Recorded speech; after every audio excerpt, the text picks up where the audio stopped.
Hello there everybody and welcome back to Let's Play Mortal Kombat. So next up we're going to be going with Johnny Cage.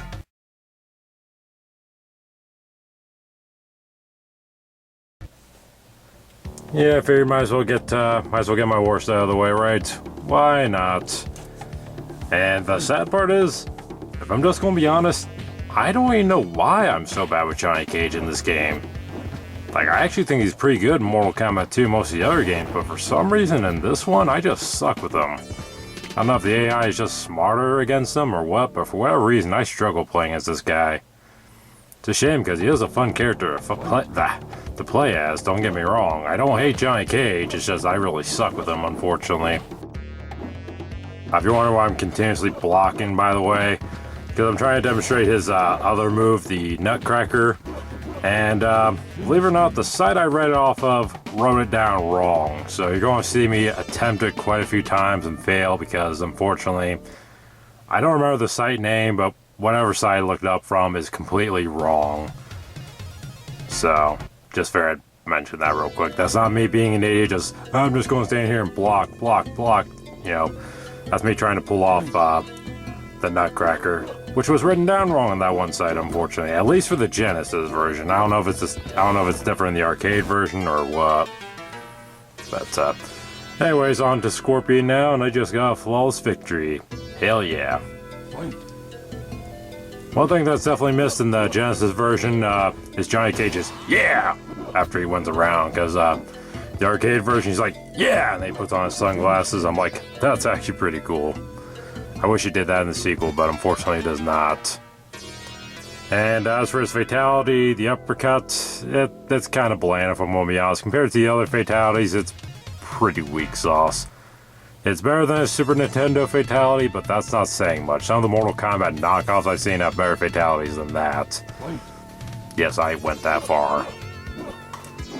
Anyways, now we got Sonya Blade. How you been, Sonya? How you been? Now, I'm kind of curious, Sonya. What do you think of Johnny Cage? You think he's cool? Think he's a cool guy? Want to have kids with him someday in the future? Yeah, totally not spoiling anything here or anything. Nope, that's not the case at all. Of course, if you're a Mortal Kombat fan, you already know what I'm referring to. But if you're new here, yeah, it's quite a ways away. So unless you want to look it up, you're not going to know what I'm talking about for some time, I'm afraid. That is, if you stick with this playthrough series, that is. Well, all the other games, I should say. Anyways, time to test my might, and, yeah, I think Johnny Cage has the second most ridiculous expression on that, besides Kano, who just happens to be next. What are the odds of that? And, there's Santa Claus going across the moon.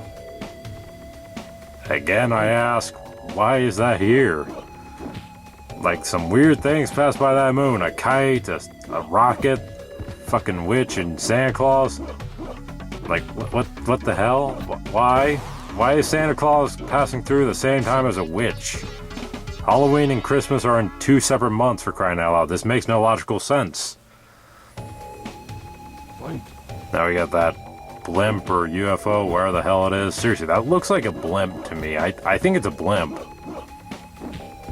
But it could also be a UFO. I just don't know.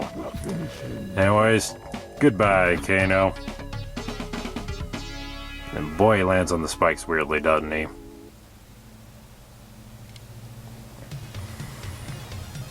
I guess one other thing I can talk about real quick, too. Since Reptile just mentioned it right there, bottom of the pit.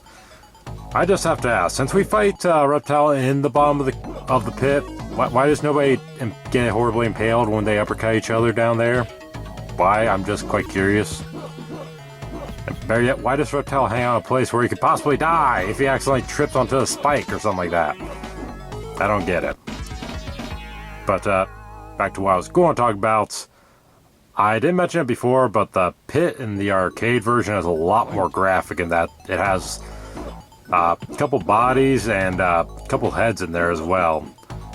I don't know whose heads those are supposed to be. I think they're the programmers. I could be wrong about that.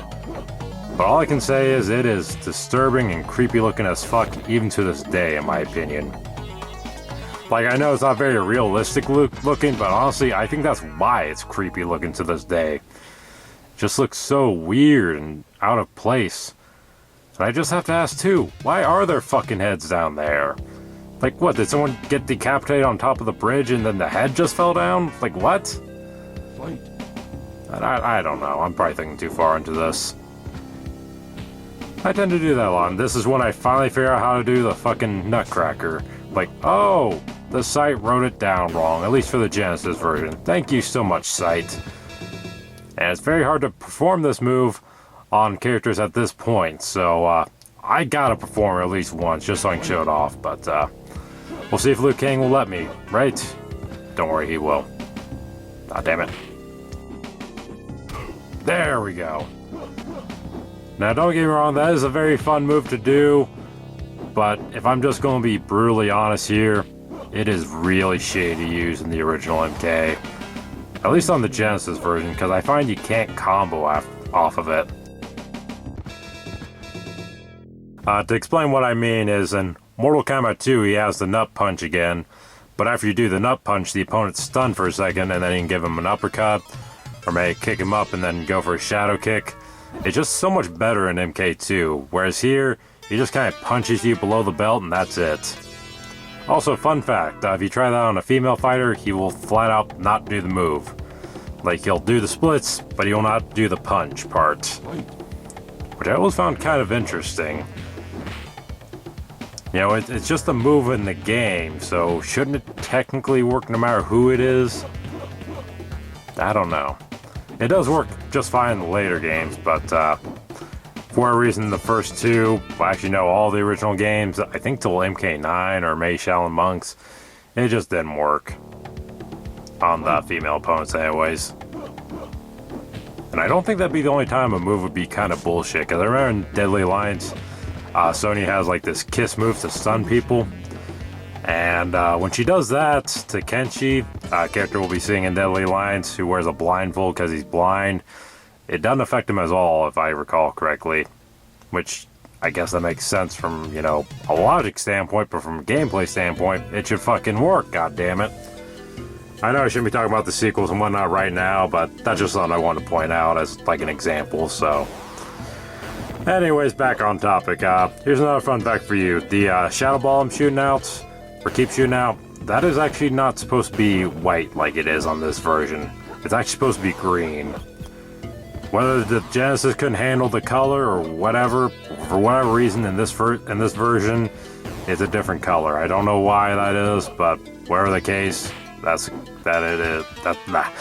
it is. And as I demonstrated there with the Nut Punch, he flat out won't do it to Sonya Blade. Maybe he has too much respect for the ladies. I doubt that, considering the way he is in the future games, but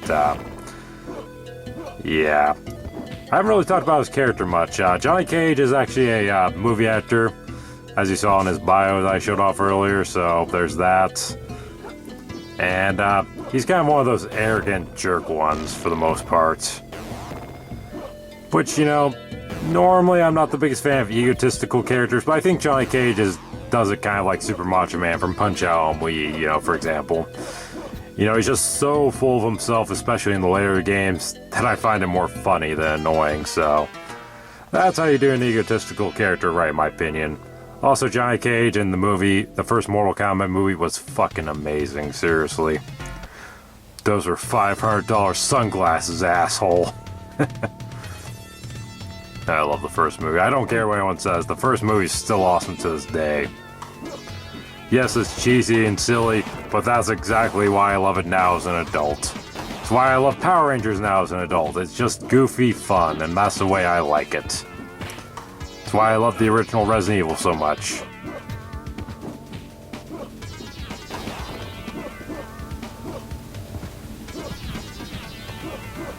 Alright, come on, Scorpion, work with me. Work with me, bro. God damn it. You and your spear, man. Alright. I also gotta mention it since I just finished that round with Scorpion. The Johnny Cage Scorpion fight in the Mortal Kombat movie was amazing. I don't care what anyone says, that was one of the best fights in the movie. The only one that was better, in my opinion, was not Sub-Zero, Reptile and Liu Kang. I don't know why I almost said Sub-Zero. Guess because I'm thinking about Sub-Zero since he's going to be coming up tomorrow after Johnny Cage. But, anyways, let's see if we can get Scorpion here. Let's see if we can avoid going to round 3, because, let's just say I've had to redo this whole playthrough quite a few times because of these endurance rounds, man. Have I mentioned fuck the endurance rounds yet? Because fuck the endurance rounds. I hate these things in the original game. They're even worse than MK3, but thank God we're not playing MK3, because, spoiler alert, I hate MK3. I'm just going to say it like it is. I hate that game. But, I may still do an LP of it. I probably won't. I'll probably just do a Night She Talks About for that one, but we will have to wait and see. If I can somehow find a way to get through that game without losing 100 times, I'll do it. But you see what I mean there? I do the nut punch, and I don't get a chance to do anything. Johnny gets back up, and he immediately attacks me. So it's kind of a pointless attack in this game, in my opinion. Holy shit, I got no health left. I'm about to get my shit fucked up by Raiden, aren't I? Oh, never mind. That was extremely lucky. Nice.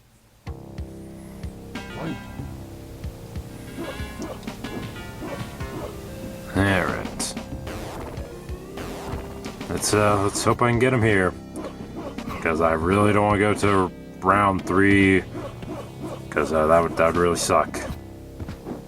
Like I said, I had to redo this whole playthrough quite a few times just because it took a lot of practice to get good enough with Johnny Cage to get through this. Ah, you fuck. God damn it, Raiden. You know I love you, but the one time I don't want you to win, you beat my ass. Fucking shit. Alright, I'm just gonna play it safe and keep my distance now. Alright, got a full health bar. Bring it on. This time I got it, I'm sure of it. Alright. That makes up for the last one. Flawless victory. Fatality. Alright, Goro, bring it on. This is for my $500 sunglasses that you didn't break in this reality, you son of a bitch. Though, actually seems like the movie might be canon now, because in the later games they actually mention it quite a bit. Like, I hate to give spoilers, but I'll go and give away one for Mortal Kombat 10. God damn it, Goro. Anyways, they'll give away one for Mortal Kombat 10.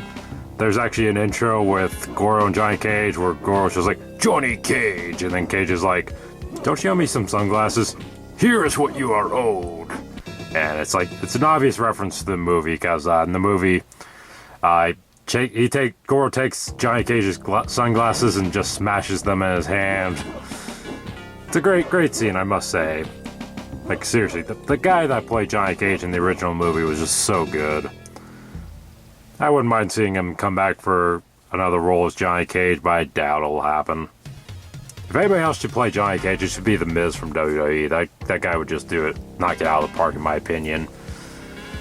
Anyways, on to Shang Tsung, so let's do this.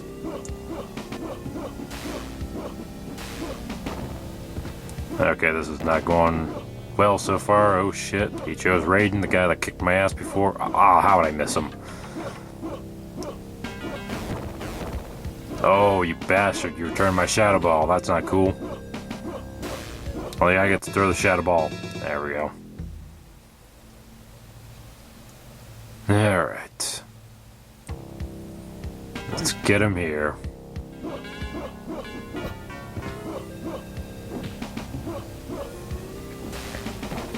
Ah, damn it.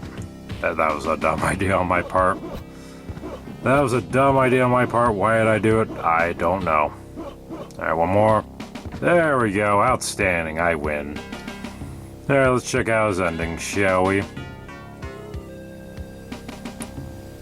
Through the battles and life or death situations faced during the tournament, Johnny Cage learns the true importance of his fighting skills. He also realized the full potential of the tournament. He returns to Hollywood after defending his 2 titles as Grand Champion. Cage later goes on to film Mortal Kombat the movie and its many successful sequels. well, unfortunately, there weren't very many successful sequels in real life. There's just the original and then that shitty Annihilation. But, anyways, folks, that's Johnny Cage.